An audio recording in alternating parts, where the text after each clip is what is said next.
ബാറഖ്മോർ. ത്രിയേക ദൈവ തിരുനാമത്തിന്റെ മഹത്വം.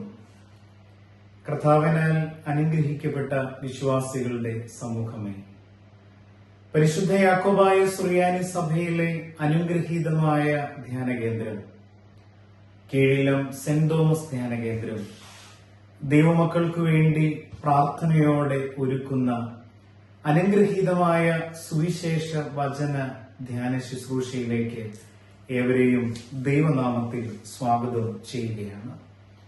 ശുദ്ധമുള്ള സദൃശ്യവാക്യങ്ങളുടെ പുസ്തകം 4-ാം അധ്യായം 20-ാമത്തെ വചനം: മകനെ, എന്റെ വചനങ്ങൾക്ക് ശ്രദ്ധ തരിക, എന്റെ മൊഴികൾക്ക് നിന്റെ ചെവി ചായിക്കുക.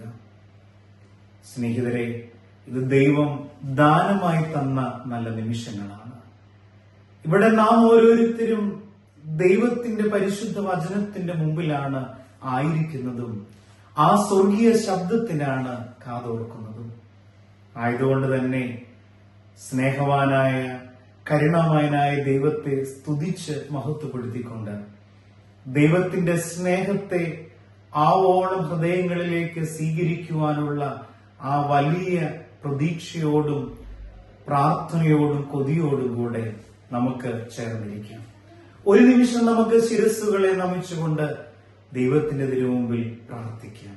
ചേർന്നിങ്ങനെ പാടാം: എന്റെ മഹത്വം കാണുക നീ, എന്റെ കയ്യിൽ തരിക നിന്നെ, എന്റെ ശക്തി ഞാൻ നിന്നിൽ പകർന്നു, എന്നും നടത്തിയിടും കൃപയിൽ, കരുതുന്നവൻ ഞാനല്ലയോ, കലങ്ങുന്നതെന്തിനു നീ.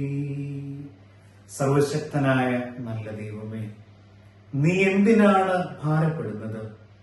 നിന്റെ ഹൃദയം എന്തിനാണ് കലങ്ങുന്നത് എന്ന് സ്നേഹവാനായ ദൈവം നമ്മളോട് ചോദിക്കുന്ന ആ സ്വർഗത്തിലെ ശബ്ദം നമുക്ക് ശ്രവിക്കാം.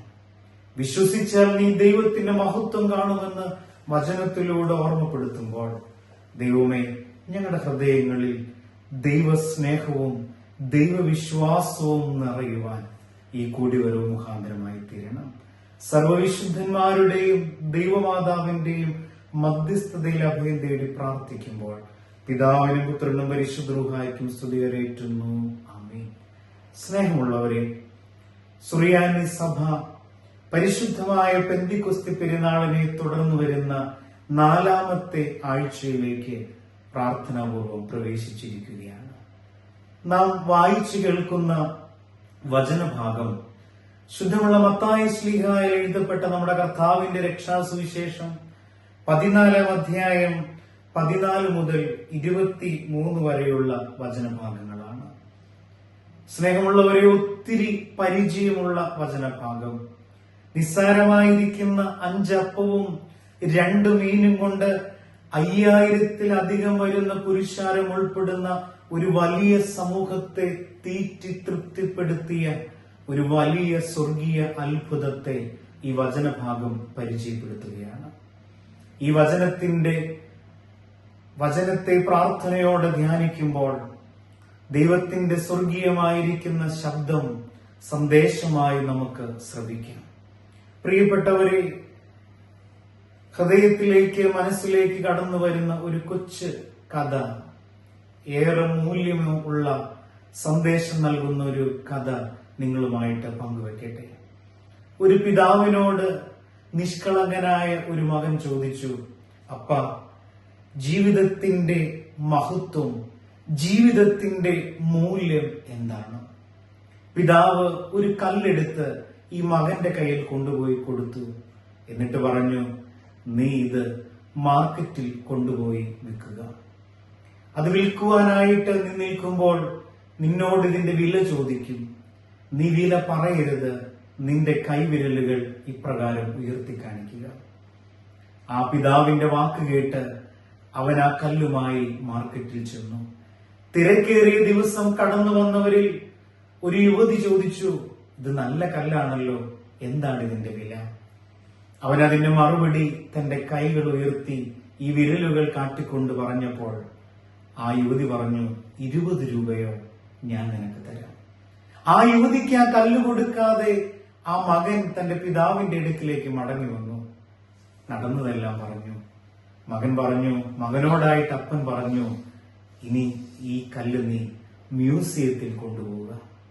ആ മ്യൂസിയം സന്ദർശിക്കാനെത്തിയ ഒത്തിരിയേറെ പേരിൽ ഈ കല്ല് കണ്ട് അതിൽ ആകർഷണം തോന്നിയ ഒരാൾ വന്ന് ചോദിച്ചു, എന്താണ് ഇതിന്റെ വില? ആ ബാലൻ തന്റെ കൈകൾ ഇപ്രകാരം ഉയർത്തി, 2000 രൂപയോ ഞാൻ വാങ്ങിക്കൊള്ളാം. അവർക്കും അത് കൊടുക്കാതെ ബാലൻ വീട്ടിലേക്ക് ഓടി അപ്പനോട് നടന്നതെല്ലാം പറഞ്ഞു. അപ്പൻ വീണ്ടും പറഞ്ഞു, ഇത് വജ്രം വിൽക്കുന്ന ആളുകളുടെ അടുത്ത് കൊണ്ടുപോവുക. അത് വാങ്ങുവാൻ പലരും കടന്നു വരുമ്പോൾ അവരെന്താണ് പറയുന്നതെന്ന് നോക്കുക. ആ കല്ലുമായി വജ്രം വിൽക്കുന്ന ആളുകളുടെ അടുത്ത് പോയപ്പോൾ ആ വജ്രം വാങ്ങുവാൻ കടന്നു വന്നവരിൽ ഒരാൾ ചോദിച്ചു, ഇത്രയും മൂല്യമേറിയ ഈ കല്ലിന്റെ വില എന്താണ്? അവനിങ്ങനെ കാണിച്ചു. അവർ പറഞ്ഞു, 2 ലക്ഷം രൂപയോ ഞങ്ങൾ എടുത്തുകൊള്ളാം. പ്രിയപ്പെട്ടവരെ, ഒരേ കല്ല് പല ഇടങ്ങളിൽ അതിന്റെ മൂല്യം വ്യത്യസ്തമായിരുന്നു. സ്നേഹമുള്ളവരെ ഓർക്കണം, ഞാനും നിങ്ങളും എവിടെ ആയിരിക്കുന്നുവോ അതാണ് പ്രിയപ്പെട്ടവരെ നമ്മുടെ ജീവിതത്തിന്റെ മൂല്യം. ക്രിസ്തുവിനോടൊപ്പം നമ്മൾ ആയിരിക്കുമ്പോൾ നമ്മുടെ ജീവിതം ശ്രേഷ്ഠമായി തീരുന്നു എന്ന് മാത്രമല്ല, ജീവിതം മൂല്യമുള്ള, അനുഗ്രഹിക്കപ്പെട്ട, പരിശുദ്ധാത്മാവിന്റെ നിറവുള്ള ജീവിതങ്ങളായിട്ട് മാറുകയാണ്. എങ്ങനെയാണ് അപ്രകാരമുള്ള ഒരു അനുഭവത്തിലേക്ക് നമുക്കും വളരാനാകുന്നത്? ഇന്നത്തെ വചനഭാഗത്ത് നിന്ന് അതിന്റെ ഉത്തരം പ്രാർത്ഥനയോടെ ചിന്തിക്കാം. 1, വിവേകപൂർണമായ ഒരു പെരുമാറ്റമാണ് ജീവിതത്തെ മൂല്യമുള്ളതാക്കുന്നത്.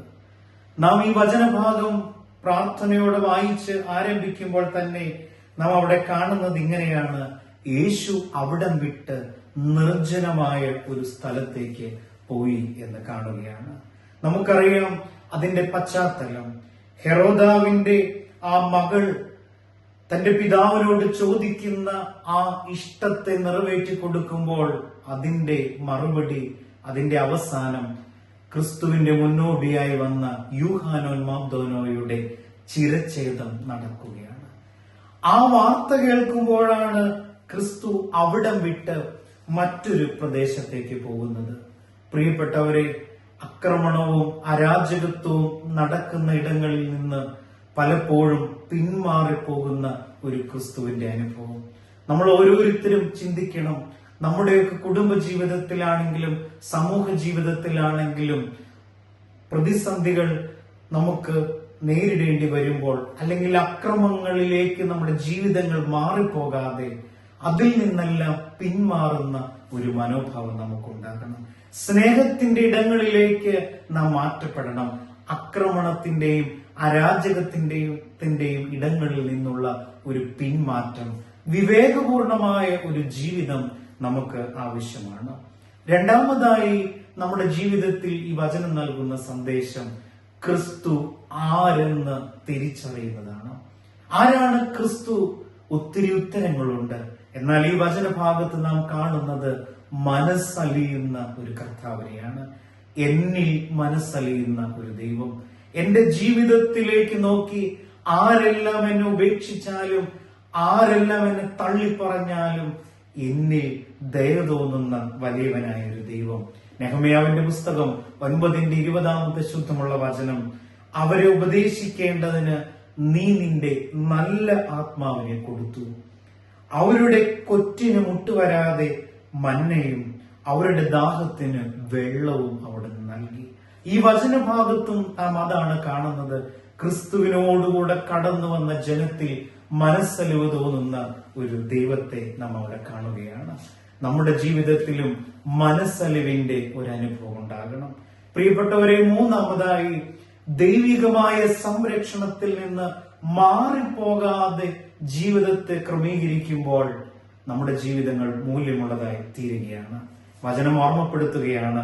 ശുദ്ധമുള്ള മത്തായിയുടെ സുവിശേഷം 14-ാം അധ്യായത്തിന്റെ 16-ാമത്തെ വചനം, അവർ പോകേണ്ടതില്ല. ശിഷ്യന്മാരോട് പറയുന്നു, ആ ജനത്തെ ഭക്ഷണത്തിന് വേണ്ടി പിരിച്ചയക്കേണ്ട ആവശ്യമില്ല. എന്തെന്നാൽ സ്വർഗീയമായിരിക്കുന്ന സ്നേഹത്തിന്റെ സംരക്ഷണത്തിൽ നിന്ന് അവരെ മാറ്റേണ്ട ആവശ്യമില്ല. അതാണ് പ്രിയപ്പെട്ടവരെ, ദൈവിക സംരക്ഷണത്തിൽ നിന്ന് പുറത്തു പോകാതെ ചേർന്നിരിക്കുവാൻ നമുക്കിടയാകണം. വീണ്ടും വചനത്തിലൂടെ നൽകുന്ന ഒരു സന്ദേശം ഇതാണ്: എങ്ങനെയാണ് ഒരു മൂല്യമുള്ള ജീവിതം നമുക്ക് നയിക്കാനാകുന്നത്? ഉള്ളത് ഉള്ളമറിയുന്നവന്റെ മുമ്പിൽ പകർന്നു വയ്ക്കുവാൻ നമുക്കാകണം. ശിഷ്യന്മാർ ചെയ്തത് നമുക്ക് കാണുകയാണ്. അവിടെ വചനത്തിലൂടെ നാം വായിക്കുന്നുണ്ട്, 17-ാമത്തെ വചനം: ഞങ്ങളുടെ കൈവശമുള്ളത് 5 അപ്പവും 2 മീനും മാത്രമാണ്, വേറെ ഒന്നും ഞങ്ങളുടെ കയ്യിലില്ല എന്നുള്ളത്. എന്നാൽ പ്രിയപ്പെട്ടവരെ, അപ്പോസ്തല പ്രവൃത്തികൾ 5:2 അനന്യാസിനെയും സഫീറയും കാണുന്നുണ്ട്. അവർക്കുള്ളത് വിറ്റിട്ട് അതിന്റെ വില കുറെ എടുത്തു വെച്ച് കുറച്ചു ഭാഗം ശിഷ്യന്മാരുടെ കാൽക്കൽ വെക്കുന്ന മനോഭാവം. നമ്മുടെയൊക്കെ മനോഭാവം എന്താണ്? എങ്ങനെയാകണം? നമുക്കുള്ളത് ഉള്ളമറിയുന്നവന്റെ മുമ്പിൽ പൂർണ്ണമായ സമർപ്പണത്തോടെ സമർപ്പിക്കുമ്പോൾ ദൈവം അവിടെ വലിയ അത്ഭുതം പ്രവർത്തിക്കുകയാണ്. ആർക്കും ഉൾക്കൊള്ളാനാകുന്നതിനും മനുഷ്യന്റെ ബുദ്ധിക്ക് അതീതമായ രീതിയിലും പ്രവർത്തിക്കുന്ന ദൈവത്തിന്റെ കരം അവിടെ പ്രവർത്തിക്കും. നമ്മുടെ ജീവിതം ക്രിസ്തുവിൽ മൂല്യമുള്ളതായിട്ട് തീരും. വീണ്ടും ക്രിസ്തുവിൽ മൂല്യമുള്ള ജീവിതമാക്കി തീർക്കണമെങ്കിൽ ഒരു സ്വർഗീയമായിരിക്കുന്ന ദർശനം നമുക്ക് ആവശ്യമാണ്. സ്വർഗത്തിലേക്ക് ഈ അപ്പം എടുത്ത് നോക്കി വാഴ്ത്തുന്ന ക്രിസ്തുവിനെ ശുദ്ധമുള്ള മത്തായിയുടെ സുവിശേഷം 14:19 കാണുകയാണ്. 121-ാം സങ്കീർത്തനം ആരംഭിക്കുന്നത് ഇങ്ങനെയാണ്: ഞാൻ എന്റെ കണ്ണുകളെ പർവ്വതത്തിങ്കിലേക്ക് ഉയർത്തുന്നു, എന്റെ സഹായക്കാരൻ എവിടെ നിന്ന് വരും? ഈ ഒരു ബോധ്യം, എനിക്കൊരു സഹായക്കാരനുണ്ട്. ഇസ്രായേലിന്റെ ദൈവം സംരക്ഷിക്കുന്ന ഒരു ദൈവമാണ്. അവൻ നിന്റെ കാലിളകുവാൻ സമ്മതിക്കാത്ത ഒരു ദൈവമാണ്. സംരക്ഷണത്തിന്റെ ദൈവം നമ്മോടൊപ്പമുണ്ട്. ആയതുകൊണ്ട് തന്നെ ആ ദൈവത്തിങ്കിലേക്ക് നോക്കുന്നവരാരും ഒരു നാളും ലജ്ജിച്ചു പോയിട്ടില്ല. അവരുടെ ജീവിതങ്ങൾ മൂല്യമുള്ള ജീവിതങ്ങളായി മാറുകയാണ്. ഞാൻ എന്റെ വാക്കുകൾ ഇവിടെ ഉപസംഹരിക്കുകയാണ്. തൃപ്തി എന്തെന്നറിയാത്ത, സന്തോഷം എന്തെന്നറിയാത്ത ഒരു കാലഘട്ടത്തിലൂടെ നാം ജീവിക്കുമ്പോൾ ഈ വചനത്തിൽ സംതൃപ്തരായിരിക്കുന്ന ഒരു വലിയ ജനത്തെ, ശേഷിപ്പ് ലഭിച്ച ഒരു ജനത്തെയാണ് കാണുന്നത്. എങ്ങനെയാണ്? യോഹന്നാന്റെ സുവിശേഷം 6:51 പറയുന്നു, സ്വർഗത്തിൽ നിന്നിറങ്ങിയ ജീവനുള്ള അപ്പം ഞാനാകുന്നു. ഈ അപ്പം തിന്നുന്നവൻ എന്നേക്കും ജീവിക്കും. എന്നേക്കും ജീവിക്കുവാനുള്ള ഒരു സംതൃപ്തിയുടെയും ശേഷിപ്പിന്റെ അനുഭവം നമ്മുടെ ജീവിതത്തിൽ ഉണ്ടാകണമെങ്കിൽ ക്രിസ്തുവിനോടൊപ്പമായി തീരണം. അതിന് നമുക്ക് സർവശക്തനായ ദൈവം നമ്മെ ഇടയാക്കട്ടെ. കണ്ണുകളെ അടയ്ക്കാൻ, പ്രാർത്ഥിക്കാൻ. കാരുണ്യവാനായ ദൈവമേ, ഞങ്ങളുടെ ജീവിതങ്ങൾ അങ്ങയോട് ചേർന്ന് അങ്ങയുടെ സ്നേഹത്തിന്റെ സംരക്ഷണത്തിലായി തീരുവാൻ ഇടയാകണമേ. ഉള്ളത് ഉള്ളമറിയുന്നവന്റെ മുമ്പിൽ പകരുവാനും ഞങ്ങളുടെ ജീവിതങ്ങൾ ക്രിസ്തുവിലേക്ക് നോക്കി ജീവിക്കുവാനും ഇടയാകണമേ. വിവേകത്തോടുകൂടെ ഞങ്ങളുടെ ജീവിതങ്ങൾ, പെരുമാറ്റങ്ങൾ ക്രമീകരിക്കുവാൻ ഞങ്ങളെ സഹായിക്കണമേ. മനസ്സലിയുന്ന ദൈവമേ, ഞങ്ങളിൽ കരുണ തോന്നണമേ. ഞങ്ങളുടെ ജീവിതങ്ങളിൽ തൃപ്തിയുടെയും പരിശുദ്ധാത്മാവിന്റെ സന്തോഷത്തിന്റെ അനുഭവം നൽകണമേ. പിതാവിന്റെയും പുത്രന്റെയും പരിശുദ്ധ റൂഹായുടെയും നാമത്തിൽ തന്നെ ആമേൻ.